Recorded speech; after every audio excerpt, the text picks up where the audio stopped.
Hello tout le monde, aujourd'hui on se retrouve pour une nouvelle vidéo où je vais vous donner mon avis totalement transparent sur le Sony A6700.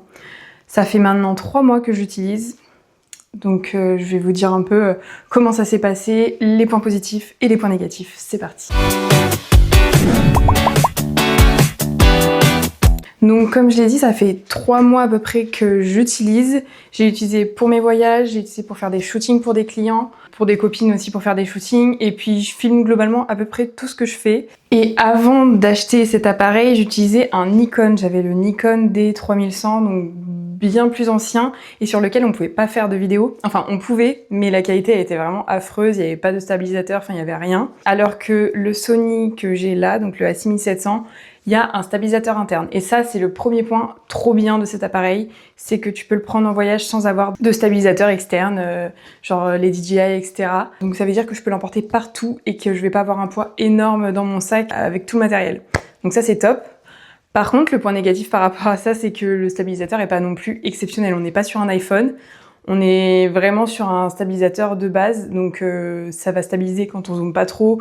Il faut pas non plus qu'on bouge beaucoup trop, mais dès qu'on commence à beaucoup zoomer, on va avoir tout de suite un petit souci, ça va bouger beaucoup. Autre point positif, on est sur une qualité vraiment géniale. Moi, je trouve ça super. Après, avant, j'étais sur un Nikon D3100, donc la qualité photo, je la trouvais déjà top, mais là, franchement, qualité photo et vidéo, c'est incroyable. Quand je prends une photo, je peux zoomer à fond dedans, c'est trop bien. Je vais vous mettre pendant que je parle aussi des exemples de ce que j'ai fait en vidéo et photo pour que vous voyez un peu le résultat. Je l'ai utilisé plusieurs fois à la plage, vu que j'habite pas loin de la mer, et franchement c'est bluffant. Genre vraiment, c'est dingue, genre même avec un coucher de soleil, que le soleil il passe pas loin de l'objectif, tout est trop beau, ça rend toujours trop bien. En fait, j'ai l'impression qu'avec cet appareil, tu peux pas te louper. Aussi, ce qui est trop bien, c'est l'autofocus, parce que du coup, moi, je me filme toujours toute seule pendant mes voyages, ou là, par exemple. Donc, c'est vraiment trop bien d'avoir un autofocus. Enfin, je me suis même pas posé la question de l'autofocus quand j'ai acheté l'appareil, et je sais pas ce que ça donne sur les autres, mais en tout cas, sur celui-là, c'est vraiment trop bien. Après, genre, je sais pas sur moi, mais quand je me rapproche, c'est pas non plus... je peux pas être trop proche non plus, mais en tout cas, l'autofocus se fait trop bien. Aussi, petit détail qui change clairement tout, c'est l'écran orientable. Donc là, quand je regarde là, c'est que je me regarde moi. Je peux l'orienter donc sur la droite de l'appareil et pas au-dessus.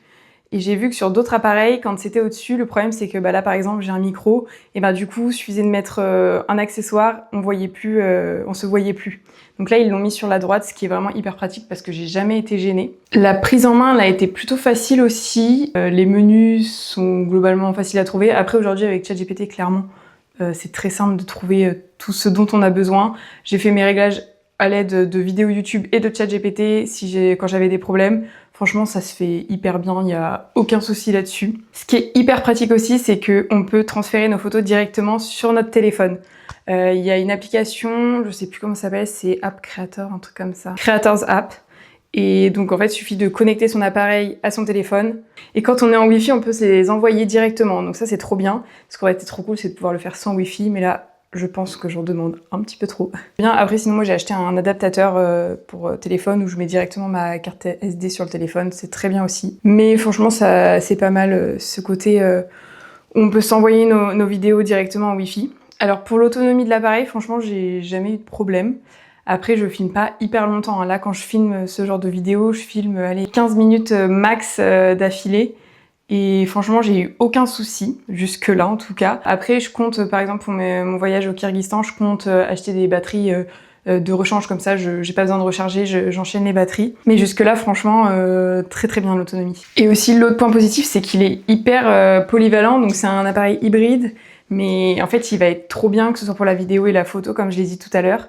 Je peux l'amener partout, il est léger, il est facile à ranger dans un sac, il a l'air plutôt solide. Après, je testerai pas de le jeter par terre non plus. Je vous ai pas dit le prix d'ailleurs. Moi, je l'ai payé 1500 € sur la Fnac avec un revendeur. Je crois qu'il a ce prix-là avec le boîtier nu en neuf sur la Fnac, vendu par la Fnac. Mais moi, du coup, j'avais un objectif. Moi, ça me suffit largement. J'avoue que j'aimerais bien en prendre un qui a une ouverture qui descend plus bas pour pouvoir faire des plans de nuit avec un plus beau boec. Enfin, plus beau. Tout est relatif, mais plus important. J'ai pas les termes encore. Bientôt professionnel, hein, mais pas encore. Là, je vous donne un avis de, pas débutante, mais intermédiaire. J'ai pas les termes, je l'utilise quand même beaucoup, mais voilà. Ça viendra au fur et à mesure. Maintenant, je vais vous dire un peu les points négatifs. Il y en a pas beaucoup et franchement, je chipote. Mais il y en a un qui est quand même important à savoir, c'est qu'il surchauffe assez vite, je trouve. Je l'ai utilisé pour filmer un podcast, donc ça dure longtemps un podcast, et il faisait quand même assez chaud dans la salle, il faisait pas non plus 30 degrés, mais il devait faire un bon 23-24. Et je me suis rendu compte au bout de, je sais pas, je pense qu'on parlait depuis 20 minutes, que l'appareil ne filme plus, et en fait il s'était éteint à cause de la surchauffe. Donc là, par exemple, là il est pas chaud, pourtant il fait très très chaud, mais ça fait que 9 minutes que je filme. Donc ça peut, si vous souhaitez faire des vidéos très très longues, faut savoir qu'on ne pourra pas filmer non plus très très longtemps, surtout avec les chaleurs et le réchauffement climatique. Alors l'autre limite que j'ai mis pourtant dans les positifs, mais que je mets aussi dans les négatifs, c'est le stabilisateur.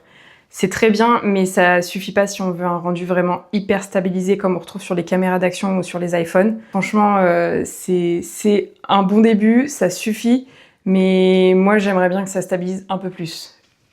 Mais là, on parle quand même d'un appareil où le stabilisateur est interne. J'ai l'impression que c'est très très rare sur les appareils de ce type. Donc là, je chipote, mais c'est bon à savoir. Je vais vous mettre des vidéos si j'en trouve où on voit que ça bouge un peu. Mais ça, c'est aussi avec le zoom en fait. Dès que je zoome beaucoup, forcément, ça va bouger. Donc voilà, j'espère que ça vous aura aidé. En tout cas, moi, franchement, j'adore cet appareil. Je trouve que pour le prix, c'est parfait. La qualité est dingue et moi, c'était tout ce que je voulais. Je voulais juste faire de la vidéo avec une qualité presque cinématique, pouvoir faire des photos. En fait, je voulais vraiment un truc hyper polyvalent pour un prix quand même. Ça reste extrêmement cher, hein. Franchement, faut le vouloir. Mais par rapport aux autres appareils, par rapport aux technologies qui sont présentes dans le boîtier, c'est tout à fait raisonnable. Et si aujourd'hui je devais en racheter un, je crois que je prendrais le même parce que je vois pas quel autre appareil à ce prix-là peut avoir toutes ces fonctionnalités et être si complet. Donc voilà, j'espère que ça vous aura aidé dans votre choix et que vous en achèterez un aussi. N'oubliez pas de vous abonner, de liker et de commenter. Et puis dites-moi aussi si vous avez fini par l'acheter ou quel autre appareil vous avez acheté et si ça vous plaît. On se dit à la prochaine. Bisous!